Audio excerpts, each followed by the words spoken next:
복 받으시거든요. 이제 녹화하고 있는 거죠? 예. 네. 아, 10분 지났으니까 이제 시중 진단하면 알겠네. 시중. 진짜 술을 먹고 이제 진단하는 거예요. 그 알코올 중독자들의 자기 진단 테스트를 하면은 스트레스를 술을 해결한다. 이렇게 뭐 12가지가 있어요, 이게. 근데 이게 알코올 중독자 말고도 주식 중독자들이 있어요, 이게. 그러니까 주식 중독자들은 알코올 중독자처럼 뭔가 정보 찾기 위해 계속 돌아다니는 거예요, 이게. 그래서 뭐 미국 다우 나스닥 그리고 요즘은 그 장중에는 미국 선물까지 다 보더라고 이게. 그렇게 매출한지 모르겠어요 이게. 이렇게 계속 그 소음이거든요. 그 정보를 얻고 싶은 게 아니라 소음에 노출시키는 거를 자기가. 그 소음에 노출이 되면은 사람이 너무너무 이게 소음에 빠져 있으면은 판단 자체를 안 해버려요. 그냥 시장이 바뀌어버리는 거죠 이 몸을. 그 순간 이제 계좌 수익권 이제 작성이 나는 거예요 그냥. 우리가 시장과 맞서서 싸워서 바라보면 그 바람에 돛을 달아서 하늘에 대는 사람들이 그냥 그 바람에 휩싸여 다니는 거예요. 그래서 이제 투자를 할 때는 좀 소음은 멀고 이제 정보를 먼저 꼭 보셔야 되는데 이걸 할 때 가장 중요한 거는 이제 이거 우리 소음과 책이름 뭐죠? 소음과 뭐 책에 투자 책에 보면은 이 말이 나와요. 기자들이 이제 묻는다는 거예요 종종. 뭐 투자 비법이 뭐냐고 물어보면은 싸게 사서 비싸게 파는 거다 이렇게 얘기를 하면은 농담하지 말라고 진짜 비법이 뭐냐고 하면 똑같다고 얘기하는 거예요. 이게 바로 이제 시세를 추종하지 말고 시세에 반전 넣는 투자법이거든요. 이게 간단해요 이게. 그런데 이걸 실천을 하기 어려울 뿐이죠 우리가. 그래서 이제 이건 이 책에 나오는 건데 뭐 A, B, 뭐 X, Y, Z 시자는 이제 기업이 있다고 보죠. A라는 기업이 가정해봐요.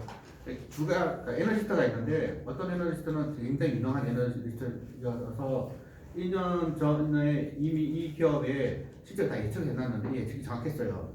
그리고 이 에너지스트가 예측한 대로 예산 움직이고 있어요. 그럼 업데이트를 할 필요가 없잖아요. 그죠? 그래서 실적 추정치를 안 바꿨어요. 그런데 B라는 에너지스트는 이제 형편없는 실력을 갖고 있어가지고 실적 추정치 계속 바뀌었단 말이에요. 그러면 매달 매 분기별로 이제 그 실적 업데이트를 시킬 거잖아요. 그죠? 그러면 리포트가 나온다면은 A라는 에너지스트, 정확한 에너지스트는 리포트 한 장 2년에 나온 거를 유지하기 때문에 대장 업데이트가 안 되는데 B 에너지스트는 업데이트 그러니까 체험에 구성했던 거하고 해석 보면 자꾸 틀려져 보니까 계속 자기 추정치 바꾸는 거예요. 그러다 보니까 분기별로 월별로 새로운 리포트가 계속 나오고 있거든요. 그러면은 투자자들은 어떤 생각을 하냐면은 가장 최근에 나온 정보가 가장 최근에 최신 정보다 생각하고 가장 최신 정보가 가장 정확할 거라고 착각을 하는 거예요.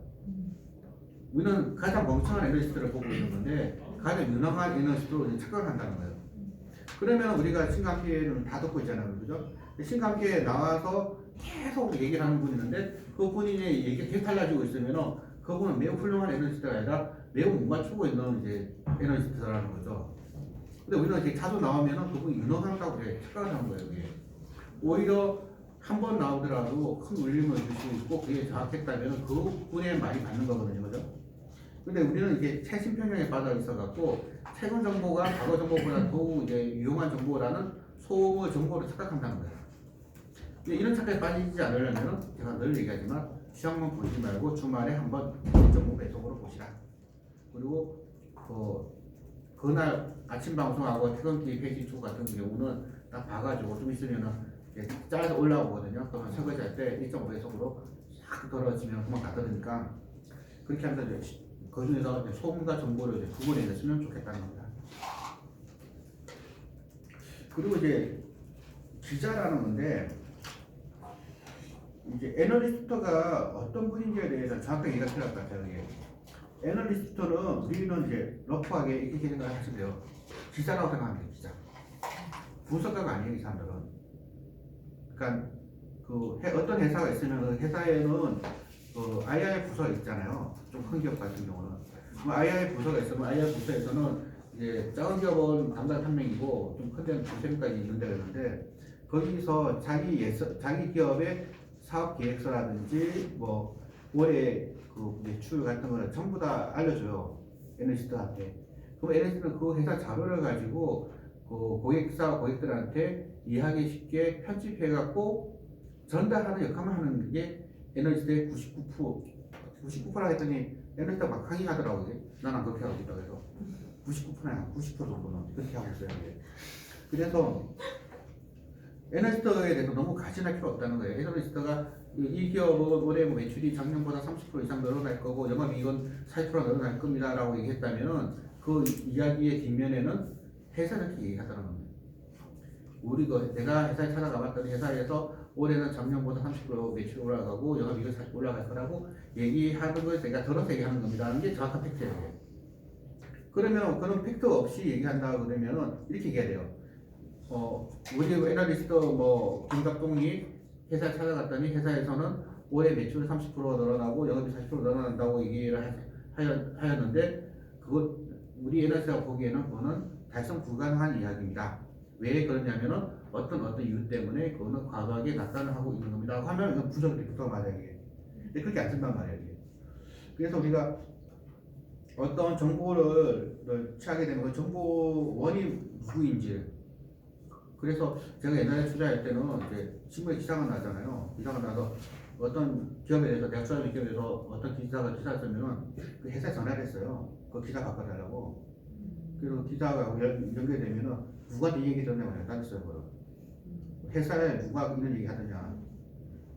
그러니까 이제 그 기사가 당신 누구냐 그러더라고요. 그 회사 주주라고 누구 얘기 듣고 이렇게 기사 썼냐고 내가 따졌거든요. 그러니까 어떤 기사라든지 애널리스트가 어떤 보도를 하면은 그 보도의 근거가 뭔지 한번 생각해 봐야 되는 거예요. 그래서 이제 어떤 기업들은 그런 게 있어요. 이게 계약을 하는데 한 6개월 단위로 계약을 해요. 이게 유튜브 찍어서 문제가 될지 어쩔지 모르겠는데 아니 나 10년 전에 10년 전에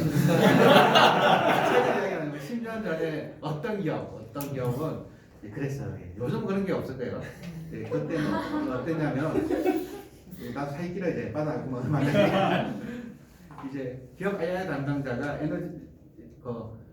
애널리스트한테는 이제 메일링을 보내요. 이게. 그래서 우리 회사가 어떤 이벤트가 있으니까 어떤 지점을 강조해서 모셔서 추진된다고 얘기를 하고 언론사한테는 1,000만 원 정도의 돈을 주고 광고하는 데 주는 거예요.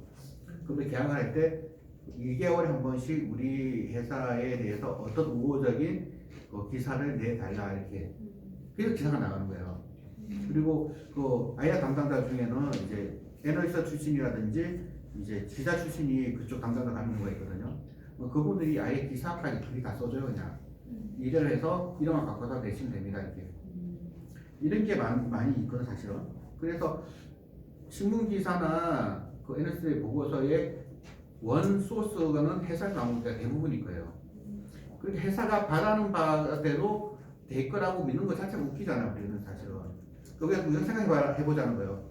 어떤 애널리스트가 작년까지 적자인데 올해는 대규모 흑자가 날 겁니다 라고 이제 리포터를 썼다면은 그 근거가 무엇인가. 그래서 우리가 리포터라든지 추적해 보면 이렇게 회사적 자료 이렇게 무슨 나오고 있거든요. 그걸 따져봐야 돼요. 그래서 이 사람은 회사 이렇게 불러주니까 받아 적기를 했구나. 아니면은 신문 기사가 나왔으면은 이 신문 기사는 취재원이 취재한 게 아니라 광고 영업을 하면서 이렇게 몇 번 광고 내주기를 했구나 이런 식으로. 그래서 이제 정보를 한 번 더 생각하게 1차원적이 아니라 2차원도 한 번 더 생각해서 이 회사에서 나온 정보의 원소스가 무엇이고 어떤 의도로 이런 걸 지금 하고 있는지 그게 생각한 이유가 혹시 유전 같은 거를 염두에 두고 주가에 띄우기 위해서 이렇게 하는 건 아닌지 아니 반대로 상속세를 절약하기 위해서 주가 누르기 위해서 이런 건 아닌지 이런 것들을 이제 좀 생각해 보셔야 되겠더라고요. 이거는 이제 처음 얘기를 한번 해봤는데 이게 원본과 복제품은 제가 약간 많이 들었잖아요. 마릴린 monroe가 있으면 이 마릴린 monroe를 원본에 복제를 해서 이제 하나 상품을 만드는 건데 이제 우리 투자라는 게 되게 이런 거가 필요한 것 같더라고요. 이게 실제 있었던 원본을 포장을 잘하면은 이제 매우 뛰어난 회사처럼 포장할 수도 있고 매우 뛰어난 어떤 원본을 포장을 잘못하면은 쓰레기 같은 기업으로도 만들 수도 있는데 근데 어떻게 어느 순간 되면은 이 원본은 없어지고 복제품이 더 뛰어나 버리는 이런 경우가 생겨서 그래서 어떤 회사에 다니는 직원들 우리 회사가 굉장히 미래 같은 회사인데 뭐 외부 사람들이 엄청나게 뛰어난 기업이라고 다들 착각하는데 그 착각을 사람들 다 믿어버리는 거예요. 이게 회사에 다니는 직원은 그 회사 그런 회사가 아니라고 하는데도 그래서 그런 게 좀 있다는 거고 그래서 내가 차라리 이게 좀 하이퍼 리얼리티 같은 얘기 좀 했는데 이게 원본보다 복제품이 더 중요한 세상이 됐다는 거예요. 이게 근데 AITV에도 내가 한번 찾아가서 물어봤어요. 물어봤더니 이 대부분의 90%는 회사에서 얘기해 준 거 임무대점 다 받아들이라는데 가끔 가다가 탐방도 안 오고 리포트가 나오는 경우가 있다는 거예요. 이게 그러면 이제 웃긴 거죠. 우리가 이렇게 모임하고 있잖아요. 근데 이 모임에 대한 정보를 여기 아무런 어떤 기자가 채웠다고 하면은 이상하잖아요. 그죠? 그래서 그런 경우는 오히려 회사에 항의를 한다는 거예요. 어떤 근거로 이런 리포트를 썼냐고. 그래서 어떤 이제 아예 담당자가 들었던 얘기인데 그것도 10년 전에 이야기죠. 10년 전에 있었던 이야기인데 그 전에 이제 그분은 에너지스트가 뭐 주가 띄우고 뭐 팔아먹고 나가기 위해서 자기 회사는 그 정도 실력이 없는데도 뛰어난 기업처럼 이제 포장을 하더라. 그러면은 PM 자기가만 본다는 거예요. 이게. 이런 경우도 종종 있거든요. 그래서 항상 리포터를 볼 때 조심하셔야 되고 또 리포터 중에서도 이제 스모키 리포터는 되게 조심해야 돼요. 그러니까 그 업종이 에너지다가 쓴 리포터들은 이제 팔로우가 계속 되는 거예요. 업종이 어떻게 하는지 알기 때문에 이 회사가 말하는 게 얼마나 포함된 건지를 업종 리포트 업종을 담당하는 섹터 에너지들은 알거든요. 그런데 스모키 앱들은 다 돌아다니는 거예요. 그냥 뭐 전자도 갔다가 뭐 바이오도 갔다가 그러다 보면은 이게 불러준 대로 받아 듣다 보면은 이제 이상한 기업이 낚이는 수가 있어요. 그래서 제가 출연한 기업들 중에서 뭐 목표가 뭐 2만 원 발표한 지 3일 만에 상폐되고 막 그런 게 있어요. 그래서 그 에너지들은 이제 잘려준 줄 알았더니 친구가 리포트가 잘 쓰고 있더라고요. 지금. 그래서 그 종목에 물렸던 분들 얼마나 분노할까 싶은 생각이 드는데 현실이 그렇다는 겁니다. 이게. 그래서 이거는 내가 맥주 한잔 할 동안 이거는 막 배내가 없네 이거. 그래서 이거 한번 이거 총무님께서 한번 이거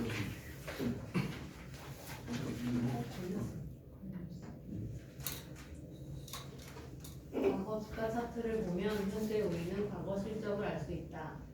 5에서 10년 전 투자자들은 알 수 없는 정보를 아는 상태입니다. 당시 투자자들은 장기 보유한 핵심 종목을 왜 알 수 없었을까? 당시에는 그 종목이 지금처럼 인기주가 아니라 소외주여서 전혀 고려 대상이 아니었기 때문이다. 그 종목의 파란만장한 역사를 기억하는 사람은 거의 없었고 이 회사가 깊이 대상이 되었던 이유도 사람들은 기억하지 못한다. 아이고 감사합니다. 지금 삼성전자 같은 거를 이제 뭐 사서 돈 벌겠다는 분들은 이런 오류를 이제 범하고 있는 거죠. 삼성전자가 20년 전에도 이게 시총 1위 종목이 아니었거든요. 그냥 우리나라 있는 어떤 전자부품 회사 하나에 불과했는 건데 지금 뭐 너무 우리 답을 알고 있잖아요. 답을 보고 그때 이런 거 사면은 돈을 버는데 왜 그런 거를 못 보냐 그러면 당연히 못 보죠. 그때 소외주였으니까. 그러면 내년과 내후년에 날아갈 종목은 우리가 알고 있는 종목은 아닐 수가 있다는 거죠.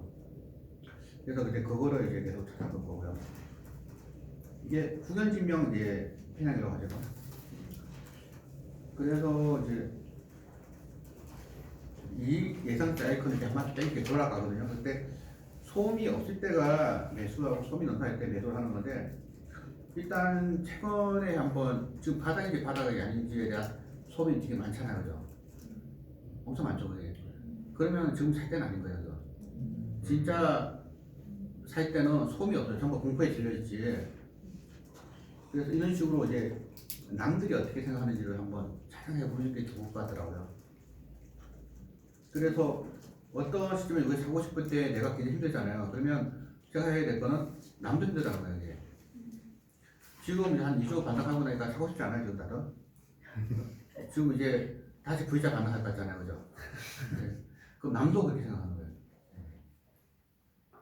그리고 3월 19일 날 목요일 날 더 떨어질 것 같아갖고 세상에 그 사야 될 시점에 인버스 2배 레버리지 ETF를 사는 그 사람들의 심리는 지금은 너무 뭉세 보이죠. 그때는 나도 그러고 싶은 생각이 들 수도 있잖아요. 그죠? 이런 걸 이제 극복하셔야 된다는 겁니다. 근데 그게 사실 한 번씩 이제 잘 극복하면은 그게 어렵지 않거든요.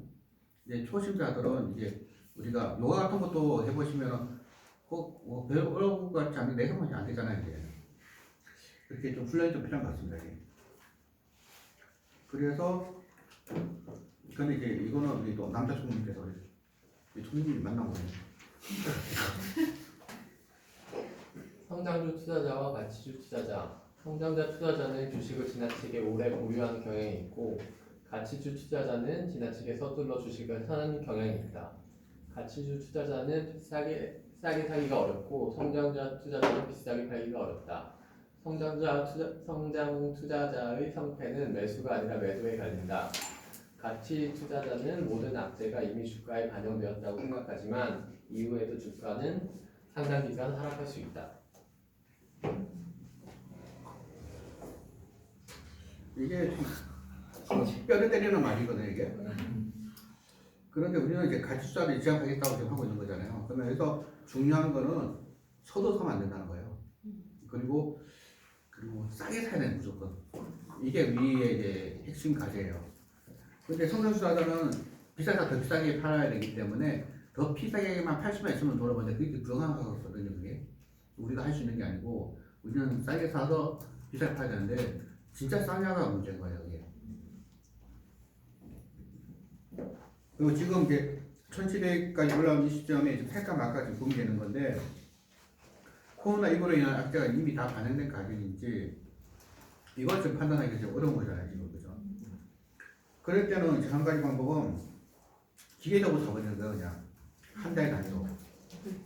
한 달 단위로 뭐 내가 사고 싶은 물량의 25%씩 이제 사는 방법이 있는데 그러면 어차피 4번에 사면 지금 살 게 아니라 나중에 살 거잖아요. 그러니까 설사 가격이 더 떨어지더라도 4번에 사면 살 게 있으니까 괜찮은 거고 반대로 올라가 버리면은 4번에 이는 다 맞잖아요.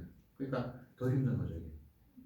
그래서 이제 너무 화끈하게 인생을 살려고 하지 마시고 그냥 우리는 독수리가 아니라는 거예요. 우리는 사슴이고 고라니고 그리고 토끼 이런 동물이라서 항상 길을 쭉 세우고 여차하면 도망갈 생각을 하고 그렇게 해야 되지 않겠냐라는 생각이 듭니다. 근데 이게 참 말처럼 쉽지가 않아요, 이게. 그래서 제가 이렇게 최근에도 3월달에 많이 힘들었어요. 그때 나를 위로해주는 사이트가 하나 있었어요. 이게. 거기 뭐냐면 정권 플러스라는 이제 앱 들어가면은 화영망 하백이 6천만 원을 연주하고 있거든요. 거기 최준철 대표님이라든지 또 하우 이분들의 수익률을 보면은 엄청 위로가 돼요. 이게. 그래서 내가 최고는 났지. 마음이 이렇게 여러분들도 지금 마음 힘드신 분들은 6천만 원 만화에서 고수대 실제 수익률 보시면은 30%에서 50% 마이너스 다 나 있는 거 보면은 위로가 돼요. 이게. 그분들 큰 돈이잖아요. 곱하기 하면 우리가 큰 돈 손해 보시니까. 그 삼성전자 같은 거를 사람들이 지금 이제 많이 사고 있는데 이건 어차피 좀 거의 불가능에 좀 도전하고 있는 거거든요. 이게 영업이익이 2017년인가 2018년 이때가 최고 피크였잖아요, 그죠? 근데 지금 주가가 그게 역사적 신고가를 찍고 내려온 거예요, 이게. 그래서 앵커 주가라고 이제 기초 주가라는 건데 많은 이제 오시고 나면 내가 뭐 이때보다 형 내가 좋았다는 거예요. 근데 기준점을 저 위로 잡으니까 이제 그런 거지. 이때로 잡아보면 어떻게 해야 돼요? 근데 이제 그 투자자들의 그 시계, 그러니까 투자의 허리라고 그러죠? 그 시야가 틀린 거예요, 이게. 개미들 눈으로 이걸 보니까 엄청 싸게 보이는 거예요, 지금. 그런데 외국인의 눈으로 보면은, 와, 이렇게 자기는 이때 샀는데, 이렇게 올라갔으면은, 어떻게 되겠어요? 이게 실현해야죠. 근데 삼성은 망하겠어? 안 망하죠, 당연히. 안 망하는데, 이건 삼성은 이게 사이클을 타는 업종이다. 이게 사이클을 이렇게 타고 있잖아요, 사이클을. 근데 다음 사이클이 이렇게 올 수도 있고 안 올 수도 있거든요. 그러면 다음 사이클이 계속 2호선 종목이라 그래요. 여기 내린 여기가 무슨 여기죠? 우리? 뚝섬역. 뚝섬역에서 타고 한참 저기다 또 죽섬역인 거예요. 지금 이제 얼마 4만 5천에 사가지고 한 3년 홀딩했더니 콕 사분이 났더니 또 4만 5천에 거예요. 아니 내가 한참 3년 홀딩했는데 이 가격인가? 자반에 했더니 3년 동안 콕 소득되고 한 거죠. 손해는 안 봤지만 이런 투자가 될까 싶고 여기 이 부분은 예상치거든요. 예상치라는 거는 마치 그런 거예요. 내가 내년에 돈 얼마 벌 건지를 내가 예상하는 거예요. 그거 예상돼요, 그게. 그래서 난 어떤 예를 들어서 이런 거 쓰시는 분들은 자기의 추정치가 얼마나 맞았는지를 한번 보여줬으면 좋겠어요. 이게. 아마 그게 다 이제 추정치가 다 틀리지 않을까 이게 싶고, 그리고 영업이 이렇게 이때 많이 나왔던 데가 역사적인 이례적인 경우였거든요. 제 유튜브에 제가 이때 쓴 리포터 하나 있을 거예요. 푸드 리포터라고 해야 되나? 제가 발표한 거 올린 게 한번 보시면은 그때도 그쪽 논란이 많았는데 데이터 센터를 그냥 어마어마한 지어서 이게 날아간 거예요. 이게. 근데 데이터 센터라는 거는 좀 먹으면서 해. 그게 한번 지어지면은 이제 계속 듣는 게 아니에요, 이게. 그죠? 그래서 이거는 좀 매우 특별한 케이스라는 거여서 그렇게 보면 안 되겠다는 거 생각이 들고, 저는 몇 주 안 되긴 한데 오징어 10분 동안만 해요. 좀 얘기를. 한 시점의 인기주는 다른 시점에서 소외주로 바뀌곤 한다. 장기적으로 좋은 실적을 얻으려면 인기 종목이 아니라 소외주를 찾아야 한다. 2017년 어닝은 창사 이후 최고의 어닝. 매우 특별한 케이스. 그런데 2020년에 또 네, 제가 쓴 거예요. 삼성전자가 뭐 나쁜 기업은 아닌 거 분명해요, 그죠? 나쁜 기업은 아닌데 이게 좋은 주식인가 또 다른 문제라는 거예요, 이게. 그래서 저는 이제 삼성전자 같은 분들께서 아마 두세 달 정도만 지나시면은 다들 현실 파악하고 우리가 이제 사회 종목에 들어올 거야 아마. 그러면 기다려 주시면은 이제 부동산 투자가 자금을 끌고 가가지고 돈을 벌어보자 하는 생각합니다. 하이닉스도 마찬가지인데요. 하이닉스가 지금 이 고점 대비해서 많이 빠진 것 같은데 이때 되면 많이 올라간 거거든요. 올라간 게 이미 영업이익의 사상 최대를 이미 반영한 것들이에요. 이게. 근데 이런 종목을 투자하시는 분들이 여의도에 있는 애널리스트나 펀드매니저보다 더 뛰어난 지식과 지혜가 있어서 사고 있는가 생각해 보면은 아닐 것 같다는 거예요. 이게. 그래서 이제 이거에 대해서는 좀 매우 이제 우려스럽게 하지만 그분들이 주식에 한번 돈 넣으면 안 빼거든 잘. 그래서 살조가 들어왔잖아 그러면. 그 돈이 이제 계속 더 들어올 거고 그러면은 의외로 수급적으로는 올해 시장이 매우 좋을 수가 있겠다라는 생각을 해요. 그래서 1분기가 이렇게 힘들었지 1, 3, 4분기로 가면 갈수록 시장은 생각보다도 좀 나아질 수도 있어서 뜻밖에도 뭐 V자, W자가 아닌 뭐 반등해서 현 상태에서도 그냥 옆으로 쭉 가면서 삼성전자 하이닉스가 못 가는 시장이 나오면 어떤 일이 생기냐면은 삼성과 하이닉스가 못 가거나 빠지는데도 시장이 가면은 중소형주들이 날아간다는 얘기예요. 이런 시장이 될 수도 있다고 생각이 들어요. 그래서 지금 개미 자금이 들어와서 지금 동학 개미 운동 오늘 뭐 어떤 분이 쓴 거 보니까 동학 개미 운동이라 부르지 마라. 이거는 뭐 316 민주화 의거라고 이렇게 얘기하잖아요. 주식 민주화 의거라고 하더라고요. 그게 아니 왜 주식 민주화 의거냐고 하니까 드디어 개미들이 기존의 뭐 기관 내부의 독재 체제를 허물어뜨리고 이제 진정한 주주로 거듭나는 때이기 때문에 이거는 주주 민주화 운동이라 이렇게 평가를 재평가해서 얘기하시는데 그것도 만나면 됐긴 해요. 그래서 이제 뭐 반도체는 이렇게 특별 사이클 타는 업종이라는 거고요. 여기서부터는 조금 이제 머리가 아픈 부분인데 별거 아니니까 한번 공부 같이 한번 해보죠. 회사들은 회사 발행 많이 하거든요.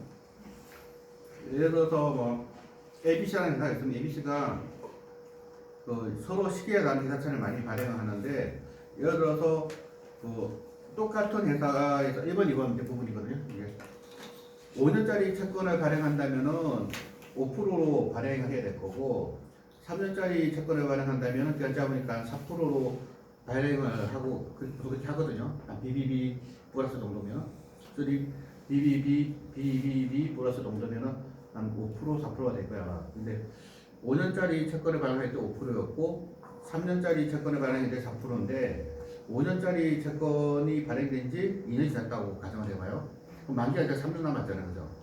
그러면 3년 남은 채권인데 만기는 5%가 되는 거고 지금 3년짜리 채권을 발행한 거는 만기가 4%가 된다면은 이 채권 가격이 거래가 된다면은 이 가격은 어떻게 움직여야 될까요? 5년짜리 1번. 네? 뭐라고? 1번이 더 채권 가격이 높고. 그렇죠. 채권 가격이 이제 올라가야 되는 거죠. 그래서 보통 이제 사본으로 가면은 어떤 채권의 잔존 만기 평균은 보통 두레이션이라고 불려요. 그래서 두레이션은 이제 3년짜리 채권은 1년짜리 채권보다 가격 변동이 되게 큰 거. 왜냐하면 이제 그 우리 오영환 팀장이 이거 맨날 못 갖고 이렇게 얘기 많이 하잖아요. 이렇게 오건영 팀장이. 그래서 이제 채권이 이제 장기 채권이 더 가격 변화가 이제 많이 나오거든요. 이 부분도 이제 제가 추가를 했던 건데 그 금리가 하락기인 경우에는 이제 성장도가 더 유리하다 막 이런 얘기를 하는 거 이거 다 있었어요 그거는. 그때 이거 뭐 뻔한 얘기인데 그 성장도 중에 어떤 거 투자했을 때가 더 중요하지 않겠어요 그죠? 그래서 이것 좀 내가 좀 추가를 했고 이것도 내가 왜 이렇게 다 썼는지 모르겠네. 이것도 우리 남교수님께서 뭐 1, 2, 3, 4가 좀 몇 가지 할 동안 읽어주시면 퍼에서 2는 연간 수익인가 5년 평균 수익인가 1분의 퍼에서 수익률은 기준은 1년간인가 그 1년은 작년인가 올해인가 내년인가 여기까지 하시고요. 그러니까 퍼 계산할 때 그 퍼에서 이 있잖아요. 어닝 이게 매년 언제 어닝이죠 이게? 작년도 맞아요 이게? 보통 이제 올해 예상치 어닝을 쓰죠. 그래서 근데 그래서 그 어닝 자체를 밀 수 없다는 거예요 보통. 그래서 예상 퍼가 뭐 2점대, 3점대라는 얘기 나오는데 왜 주가가 이 모양이냐 그러면은 예상을 잘못할 수가 있다는 겁니다. 그리고 두 번째 문제는 이 어닝에서 퍼에서 말하는 이 E는 1년치 수익이거든요. 그래서 이제 4번으로 가면은 우리가 퍼를 예상할 때 그 수익을 1년 단위로 계산하다 보니까 그 수익 자체가 들쑥날쑥한 기업들은 퍼가 적정하지 않을 수가 많아요. 그래서 퍼의 본동이 이제 많은 기업 같은 경우에는 이 중간 시점에 청소를 하고 있네요. 나라의 미래 얘기하고 있는데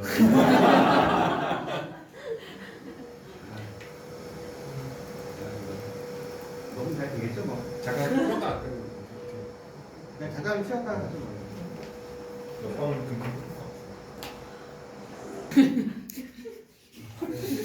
아니 나중에 질문할게요. 네 그럴까요? 좋은 질문이었다 되게.